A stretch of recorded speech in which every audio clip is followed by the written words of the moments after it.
As wildfires sweep the west, hazardous air conditions stretch far beyond the flames, making air quality in Seattle, Portland, San Francisco, and Los Angeles some of the world's worst. Wildfires are scorching the West Coast, leaving behind a path of death and destruction. Smoke from dozens of major fires has drifted all the way across the country. So many are wondering, when will it end? It's just a devastating situation. Devastating for California and the other West Coast states, but will it also prove harmful to Donald Trump's campaign for re-election? Climate change has taken something of a back seat in the campaign so far this year. Hardly surprising when you have your economy shut down by a global pandemic. There are mass protests and riots against police racism, not to mention the worst jobless claims figures ever reported. But with the skies over San Francisco turning an eerie orange and many Californians sealing themselves into their houses as the air outside became unbreathable with smoke, climate change has made a comeback. Here's what happened when Donald Trump, who went to California to see the devastation firsthand, was challenged to accept the role of climate change in intensifying the fires. If we ignore that science and sort of put our head in the sand and think it's all about vegetation management, we're not going to succeed together protecting Californians. Okay. It'll start getting cooler. You just watch. I wish science agreed with you. Well, I don't think science knows, actually. With Trump on the back foot, his opponent Joe Biden was keen to capitalize. If we have 4 more years of Trump's climate denial, how many suburbs will be burned in wildfires? How many suburban neighborhoods will have been flooded out? How many suburbs will have been blown away in superstorms? If you give a climate arsonist 4 more years in the White House, why would anyone be surprised if we have more America ablaze? So with climate change at the top of the US national news agenda, could this prove a pivotal moment in the election campaign? I asked the BBC North America correspondent Anthony Zurcher. It has been getting fairly significant coverage here in the United States. The wildfires are so devastating and so unusual in their size. I believe we've had 3.2 million acres of wildfires in California alone since the start of 2020. That is an area roughly the size of the state of Connecticut. So it has become a national story and has gotten the attention not only of the national media here, but of national politicians as well. And extraordinary images of San Francisco with this livid red, kind of otherworldly red sky. So much so, the images and the scale of the destruction has been enough to call forth quite strong responses from the two presidential candidates. Let's talk about Biden first. What has he been saying? Well, Joe Biden is directly attributing these forest fires to climate change, that it is creating an environment where these kind of fires can spread much more quickly and can be much more devastating. And he's drawing a line between these forest fires, but also hurricanes that hit the U.S. Gulf Coast and the U.S. East Coast, deadly storms that have hit the middle of the country, flooding. So this is all part, he says, of a much larger problem of climate change that is going to have to be addressed on a global scale. I mean, he had some of his sharpest attacks on Donald Trump that we've seen during this campaign. He called Donald Trump a climate arsonist, and said that if you elect a climate arsonist for another 4 years in office, don't be surprised if more U.S. suburbs go up in flames. And don't be surprised if you see more massive flooding and more hurricanes hitting the coast. So, Donald Trump has campaigned on law and order and positioning him as a defender of the suburbs and a defender of the safety of Americans. Well, Joe Biden in that speech kind of flipped it on its head and said it was Donald Trump, because of his climate policies, that are endangering Americans where they live.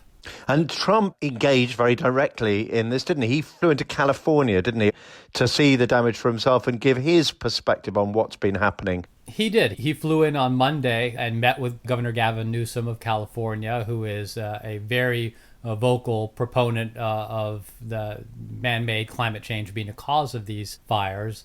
During their meetings, Donald Trump once again downplayed climate as a factor. He said the climate would eventually get cooler again. And that's in keeping what Donald Trump has said in the past. He offers a kind of a smorgasbord of explanations for climate change. He's called it a hoax perpetrated by China before he was elected president. At other times, he says, well, the climate is changing, but it's not man-made. or he said that he is taking steps to address it, even though he pulled the United States out of the Paris Climate Accord. So it's like Donald Trump is with a lot of controversial policies. You can kind of pick and choose what he says at various times, depending on what you want to believe he believes. But in this case, he very directly said that he thinks that things are going to get cooler, essentially like the coronavirus, that it's going to get better on its own. You know, what we're seeing here is quite a major kind of cleavage line, if you like, between the two candidates, aren't we? Yeah, it is one of the more divisive issues where you have Donald Trump taking steps to roll back regulations by the federal government that attempt to address greenhouse gases in the environment, talking about increasing the use of coal as a source of energy. So you have him on one hand doing this, and then you have Joe Biden on the other. He has actually moved farther and farther to the left in favor of a massive government program to address climate change that is in the trillions of dollars. So there are very two distinct directions the U.S. could go in the next 4 years, depending on who wins the presidential race. That was our North America correspondent Anthony Zurcher here on Business Daily on the BBC World Service. So what does the Republican camp make of all this? Do they feel vulnerable on the issue of climate change? And what even is their candidate Donald Trump's true opinion about global warming? David Banks used to advise President Trump on energy policy and climate change. And before that, he advised President George W. Bush. There's no question that he's a skeptic. I mean, no question at all. He's been very public about it. And he's been very public about it for a long time. Having said that, he's not an ideologue. There are conservatives in the United States who are ideologically opposed to doing anything on climate. The president's not there. Again, he's skeptical of the science. He's also very much an opponent of what he would consider to be an unfair burden for the United States or some huge regulatory cost to the American economy. Having said that, again, you know, and I think that if you were to look at a second term, now a lot of this I think is staff-driven. The president on his own, I would be really surprised if he changed his mind about U.S. participation in the Paris Agreement during a second term. But I think if you had the right staff, perhaps, within the administration, and especially, you know, if they brought in, you know, some of the trade elements that are emerging as part of the broader climate mitigation agenda, and you're hearing this in Europe now with what the EU is talking about doing.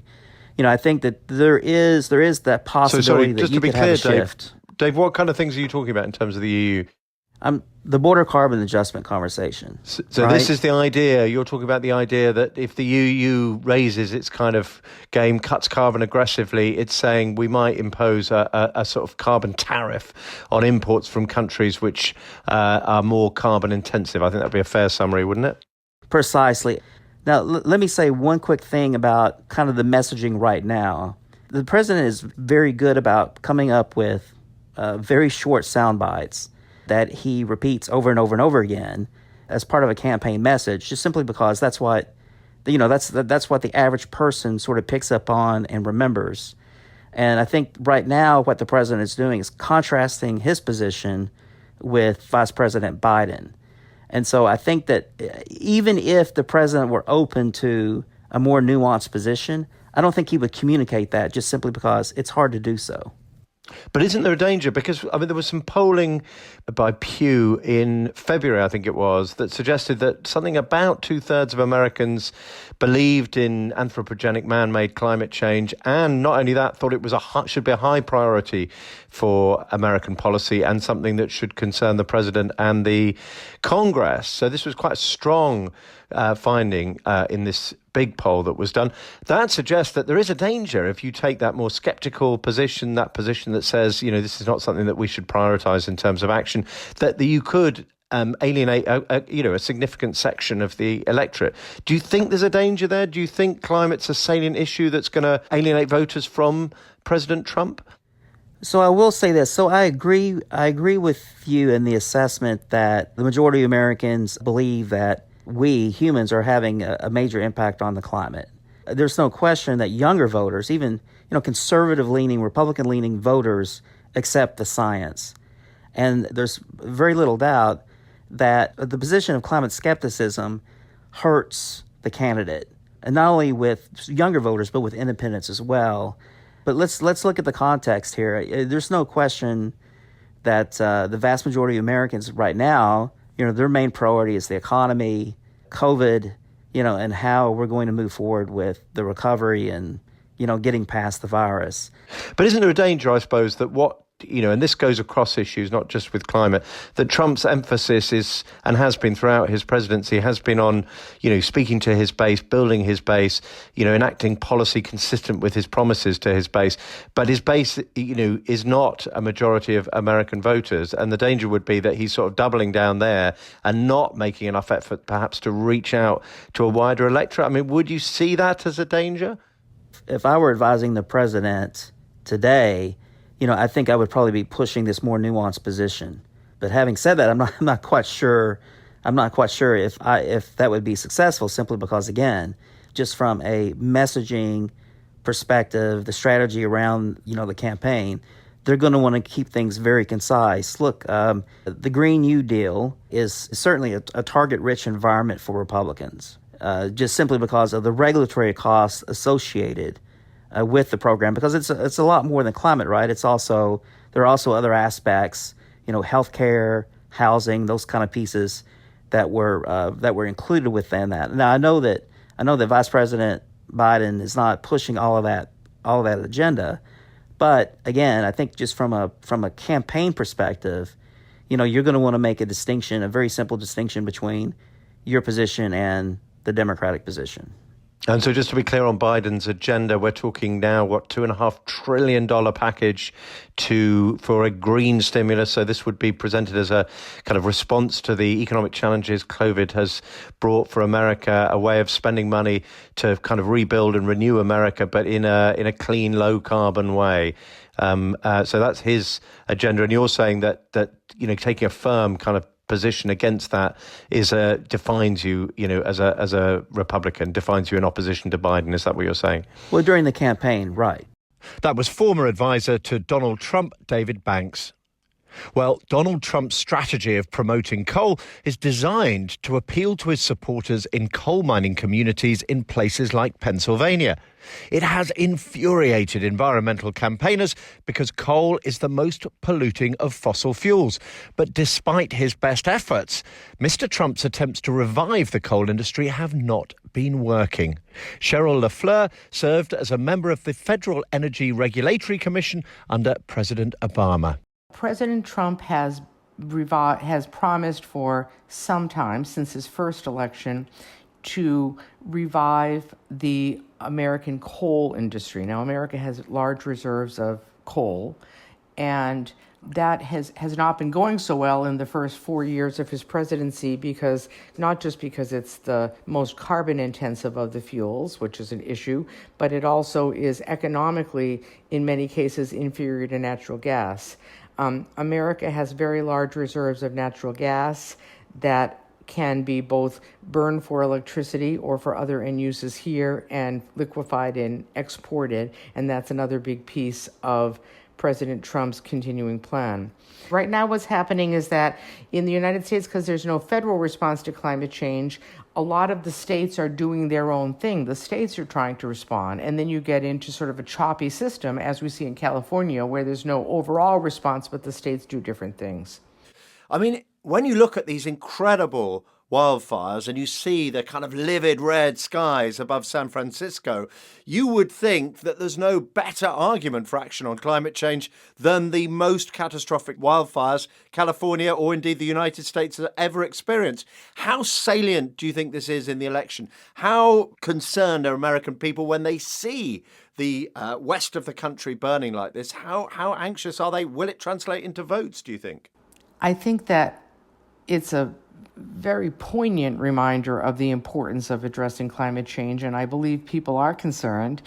And I think for the more than 2/3 of the American public that believes climate change is real and needs to be addressed, and the United States should not sit on the sidelines, hopefully that will motivate them to get out and vote for candidates, both for president and other offices, who support action on climate change.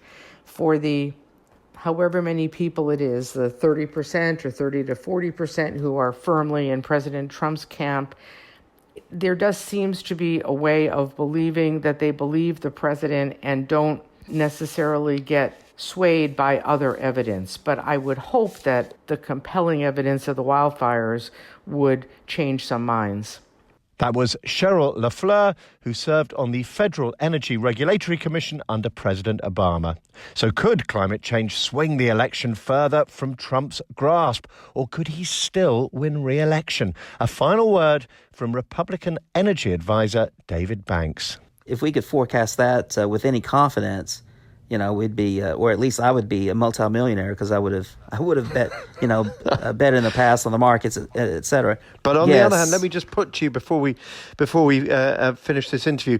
I mean, the huge fires raging through California, the hurricanes, hitting the West Coast. I mean, there are environmental concerns that will affect, not just millions of Americans, but tens of millions of Americans. To what extent do you think that is going to play in the election? My impression is that, this is a subsidiary issue that is not going to drive the election proper. Is that correct? I agree with you, but primarily because it's an electoral map issue. So the states that are being affected the most right now are states that the president would probably lose anyway. So I don't see the states in the Midwest, the swing states, being particularly swayed one way or another by what's happening with the fires. So I think you're correct.